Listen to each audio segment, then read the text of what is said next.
Hi there, this is exercise 2A for further mathematics in the year 12. Now at year 11 you did come across vectors, but it's one of those topics where I always felt wasn't overly well done, but you have seen them, you've got a vague idea of them. You do them again in normal maths, but this is going to build on that quite a lot of what you've seen before. So let's have a look at this. Now first of all, I've got a reminder for you of year 11 sequences. So that seems a bit odd.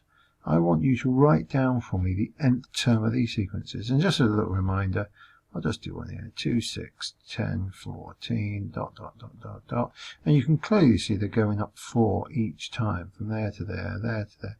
It goes up in 4s. So you might recall writing this as 4n.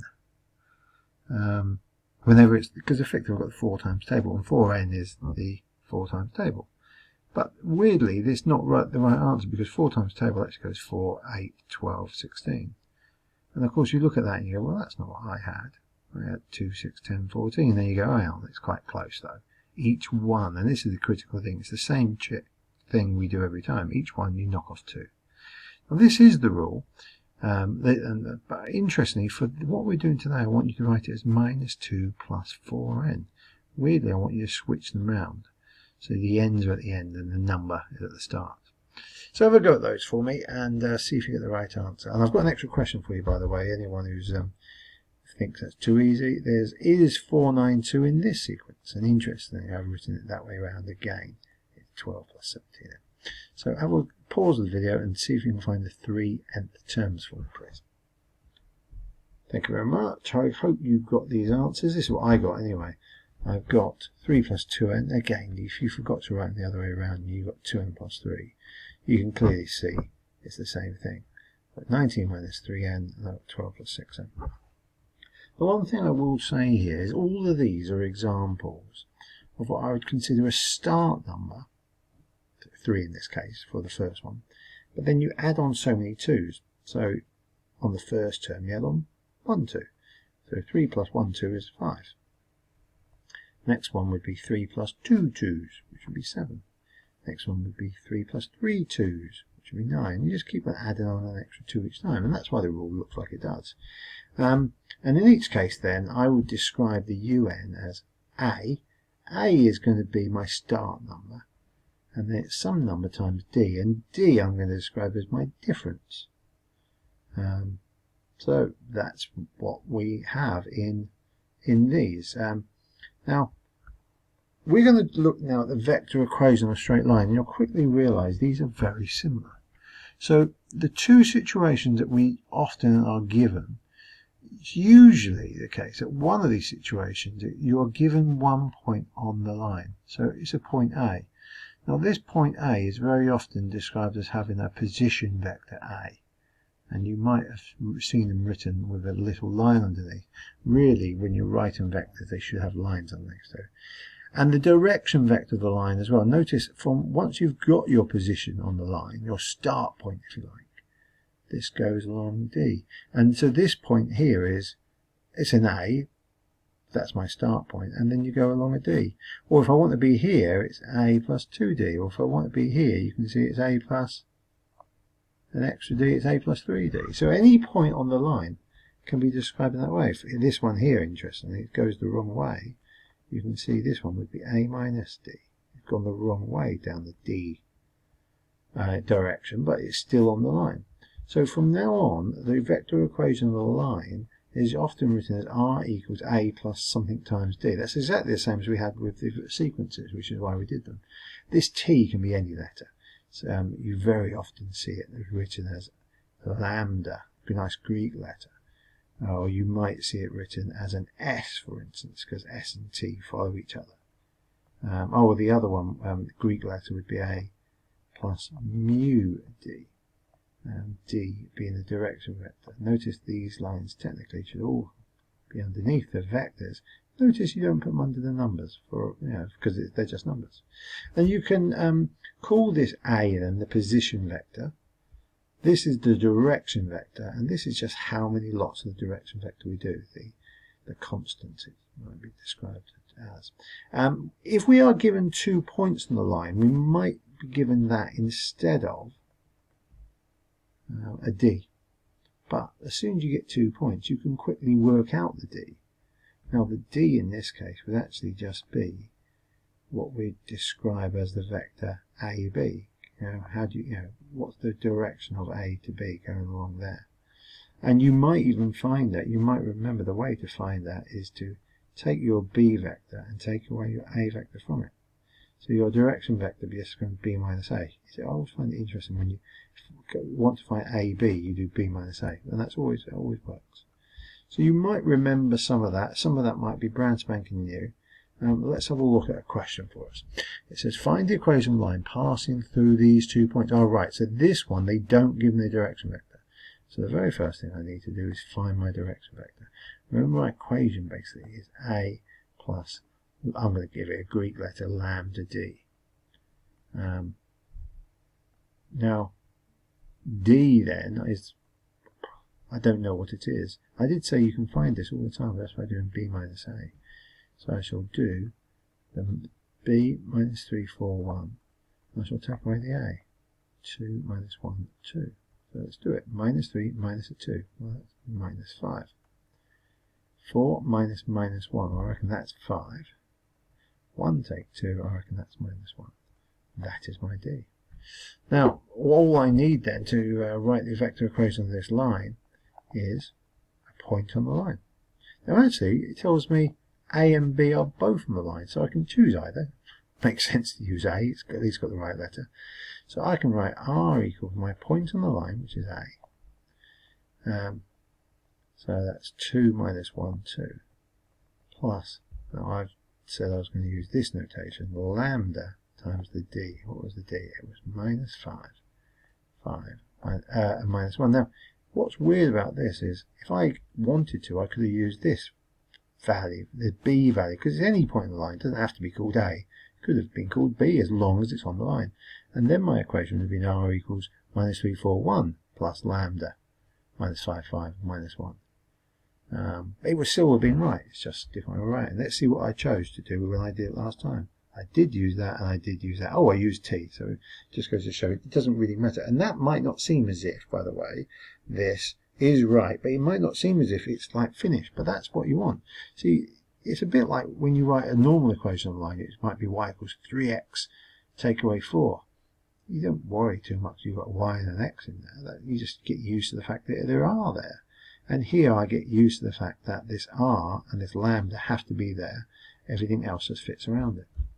Let's do another question. So find the vector equation on the line passing through the point that parallel to this vector. Alright, so we've got this point A, and I've just drawn a dopey line, but we've got this vector over here somewhere, which goes the same way as our line.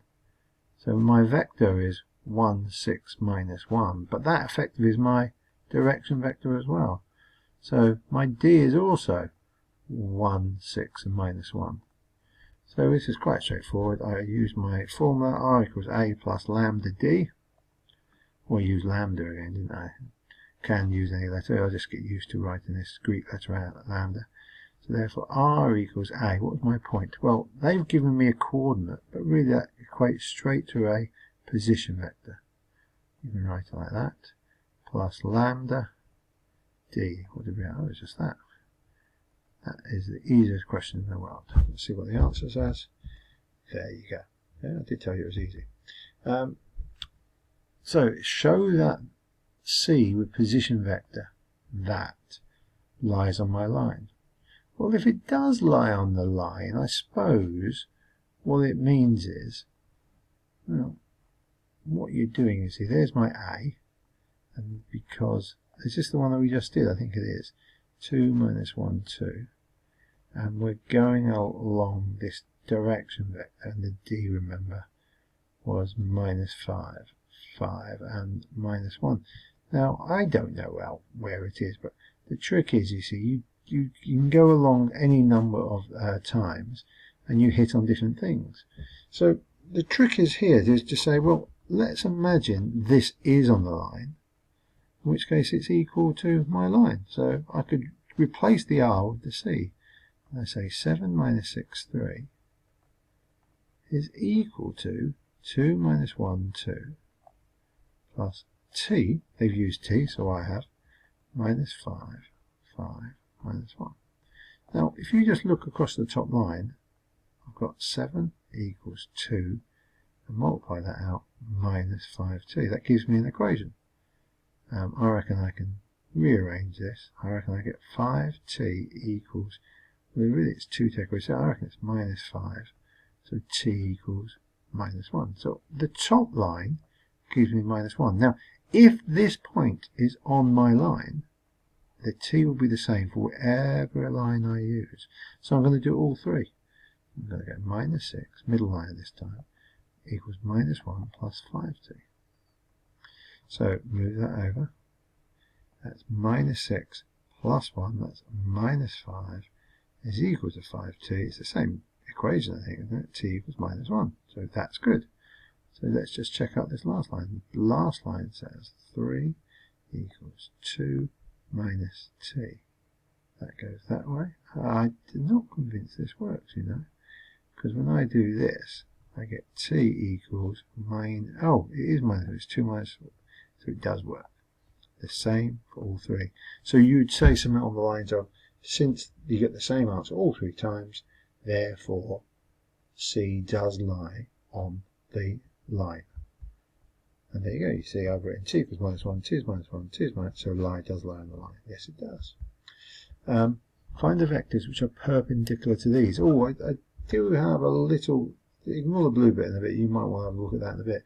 But you can say that two vectors A1, A2 and B1, B2 are perpendicular if this is true. This is a rule.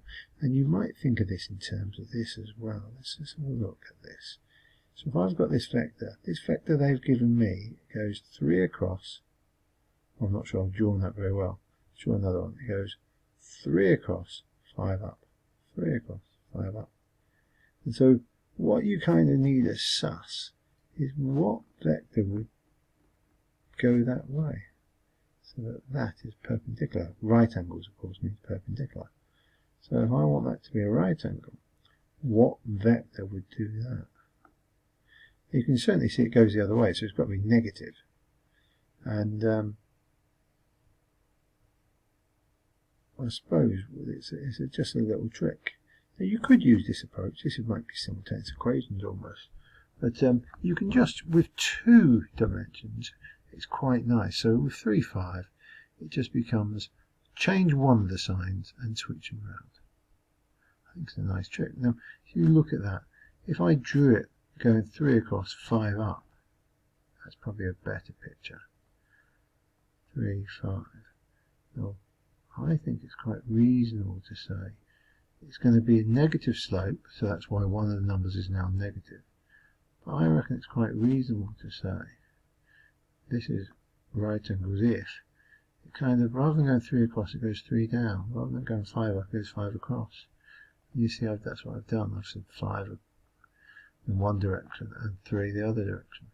But one of them's got to be negative. So do those for me as well.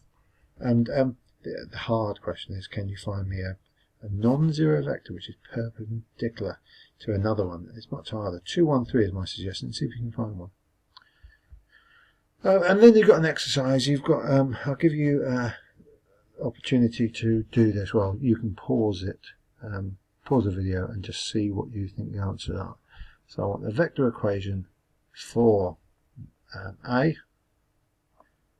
Notice I give you 2 points. For B, so A was given as 2 coordinates, B is given as 2 position vectors. In actual fact, that it's the same thing. It's just trying to dress up to be different. In both cases, you'll need to find the direction vector. And remember, in both cases, it will be B minus A.